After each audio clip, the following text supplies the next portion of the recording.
sambil wanahana ini jalaki wal iktiraki wa tarikul model. Syahadu la ilaha illallah syahadu anna Muhammadan abduhu wa rasuluhu alladzi la nabiyya ba'dahu wa ba'd. Alhamdulillah kita di pagi hari ini, pagi menjelang siang masih bisa berkumpul sama-sama melaksanakan mata kuliah. Kemudian di hari ini dan kali ini juga kan ada presentasi dari kelompok 5 mengenai harmoni kewajiban dan hak negara dan warga negara dalam demokrasi. Langsung saja dalam pematerian. Yang pertama akan disampaikan oleh Faril. Pada Faril, silakan. Kewajiban dan hak negara dan warga negara. Jadi Indonesia negara yang kaya akan kebudayaan. Sistem kerajaan pada masa pemerintahan kerajaan dan konsep yang biasa digunakan yaitu konsep kewajiban dan cenderung terkesan menyampaikan konsep kewajiban sebagai titik tolak rakyat dalam bertindak antara hubungan pemerintah dengan rakyat. Situasi kehidupan politik daerah jajahan mendorong mendorong aspek kewajiban sebagai postulat ide dalam praksi. Perjuangan yang bersifat kedaerahan mulai muncul di seluruh kawasan Nusantara yang akibatkan para kaum penjajah merampas hak-hak rakyat di bumi. Pergerakan melawan penjajah telah menunjukkan eksistensi kepada memaparkan mengenai fungsi harmoni kewajiban dan hak warga negara Indonesia. Hak dan kewajiban merupakan sesuatu yang tidak dapat dipisahkan, bahwa sebagai warga negara mempunyai hak dan kewajibannya sendiri dan memiliki atau layak. Jadi setelah memaparkan mengenai fungsi harmoni dan hak serta kewajiban sebagai warga negara. Jadi telah kita ketahui sama-sama bahwa ada hak dan kewajiban. Hak adalah sesuatu yang harus didapatkan, sementara kewajiban adalah sesuatu yang harus kita lakukan. Jadi kita harus bisa membedakan mana hak, mana kewajiban, mana hak, mana tujuan, kewajiban dan tujuan. Seperti itu. Kemudian selanjutnya yang lanjut pada Fasya, dipersilakan.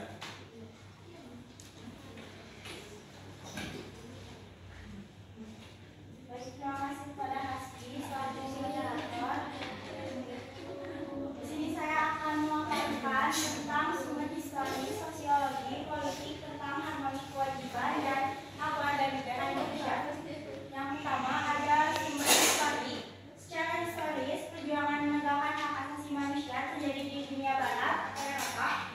John Locke, seorang filsuf Inggris pada abad ke-17 yang pertama kali merumuskan adanya hak alamiah atau natural rights yang melekat pada setiap diri manusia, yaitu hak atas hidup, hak kebebasan, dan hak milik. Yang kedua ada sumber sosiologis. Materi dari Fasya tentang mengenai sumber histori, sosiologis, politik tentang harmoni kewajiban dan warga negara dan warga negara Indonesia. Bagian sumber politik. Sumber politik menjamin kemerdekaan Indonesia dengan seluruh alat dan kelengkapan negara Indonesia dalam UUD 1945. UUD 1945 sendiri telah mengalami banyak perubahan.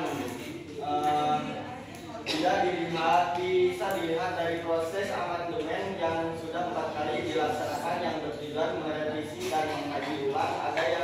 Ada yang saat ini menjadi tuntutan warga negara Indonesia.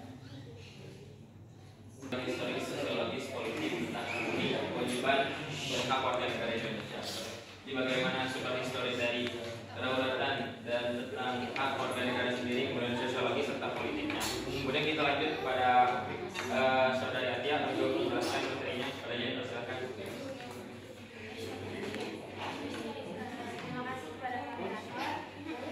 Saya akan menyampaikan materi mengenai dinamika dan tantangan harmoni kewajiban dan hak negara dan warga negara.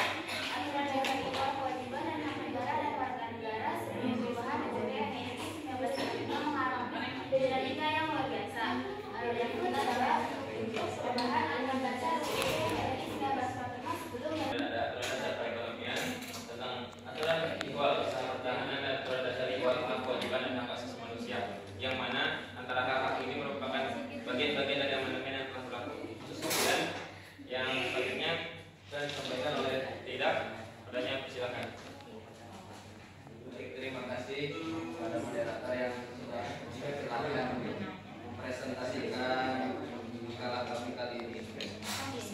Jadi di sini esensi dan urgensi harmoni kewajiban dan hak negara dan warga negara yaitu ada 4.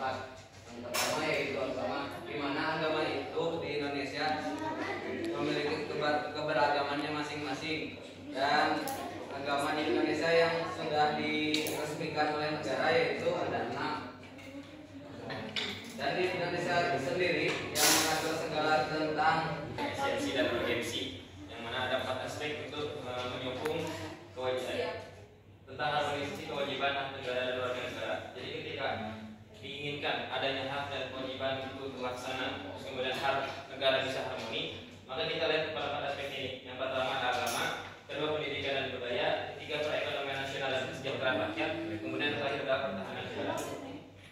Sekian dari pemaparan materi, terus kemudian melanjutkan kepada sesi tanya jawab atau diskusi. Pada yang ingin bertanya, silakan. Belum. Sudah 3. Belum. Dua kita kasih 2 pertanyaan. 2 pertanyaan. Dari waktu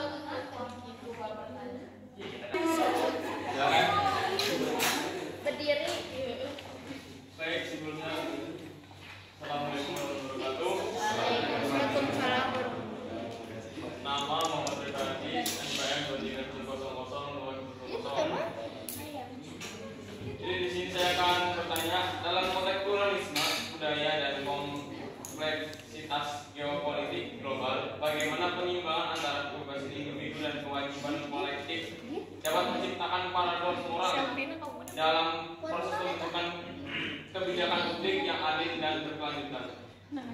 Coba diulang pertanyaannya.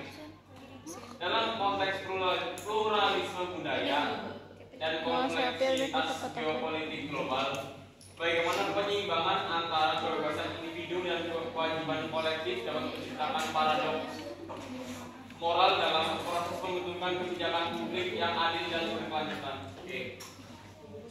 Penyeimbangan antara kewajiban individu dengan kepentingan kolektif, nanti kepentingan bersama. Seperti itu, Bing. Oke. Loh, yang ingin bertanya, silakan. Itu. 1, 2, 3. Assalamualaikum warahmatullahi wabarakatuh. Izin yang terima kasih telah memberikan waktunya untuk bisa bertanya dalam diskusi kali ini.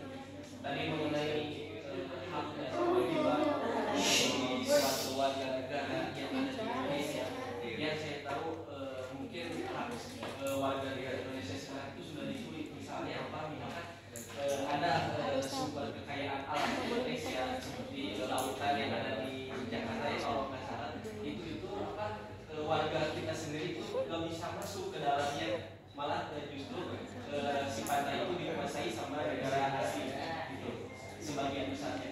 Terus ada juga emas gitu ya di Papua, tambang freeport itu dikuasai juga oleh Amerika Serikat. Nah pertanyaan saya, menurut pendapat kalian apa yang harusnya dilakukan untuk mengembalikan semua sumber daya yang ada di Indonesia saat ini sehingga Indonesia bisa menjadi maju lagi untuk ke depannya? Mungkin itu saja. Oke, terima kasih. Wassalamualaikum warahmatullahi wabarakatuh. Tadi kan bertanya mengenai hak-hak warga negara Indonesia yang telah dicuri ya oleh negara-negara asing. Terus bagaimana pendapat kita selaku ini pemateri? Kenapa kita singkatnya pemateri? Karena jadi tadi pertanyaannya kepada kita, bukan kepada kita semua. Gitu. Jadi sifatnya kepada yang pemateri aja gitu. Oke. Tentang pemahamannya bagaimana cara agar pihak itu dapat diambil kembali dengan persepsi kita selaku pemateri seperti itu. Oke, terima kasih. Pertanyaan dari saudara Adi. Dalam konteks pluralisme, kewajiban individu mengacu pada tanggung jawab setiap individu terhadap nilai pluralitas seperti toleransi, penghargaan terhadap perbedaan, dan kerjasama antar kelompok. Terima kasih, Bu. Oke, tapi bagaimana? Cukup. Oke, terima kasih. Pada dia telah menjawab. Yang telah dicuri itu diambil kembali. Oke, itu akan saya jawab sendiri ya. Izin menjawab. Duduk atau berdiri?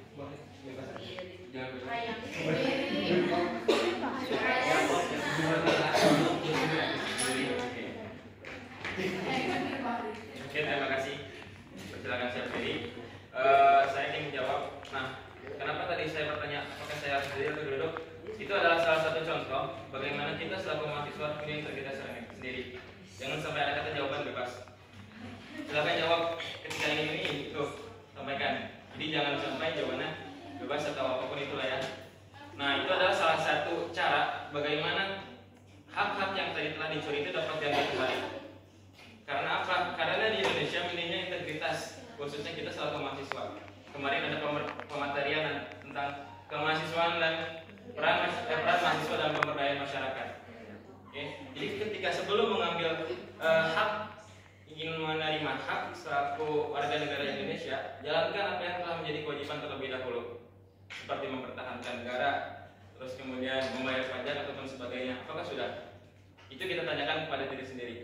Kemudian ketika sudah menjalani tentang kewajiban-kewajibannya, maka otomatis hak-hak yang ingin kita dapatkan akan dengan sendirinya kita dapatkan, tidak perlu diminta. Itu yang menjadi catatan garis besar yang menjadi jawaban pertanyaan tadi ya. Jadi seperti itu. Terus kemudian karena memang tadi adanya kekurangan dalam pemberdayaan masyarakat, dan ini adalah tugas siapa? Kemarin telah disampaikan, ini adalah tugas kita semua, khususnya kita selaku ujung tombak peradaban manusia ke depannya, selaku mahasiswa, seseorang yang akan memperjuangkan kebenaran. Ini yang akan menjadi tugas kita, menjadi tugas kita semua dalam pengupayaan pengambilan hak-hak kembali. Tapi sebelum itu, yang menjadi garis bawah adalah pelaksanaan dari kewajiban sebagai warga negara itu sendiri. Sekian dari saya. Cukup atau ingin menyampaikan?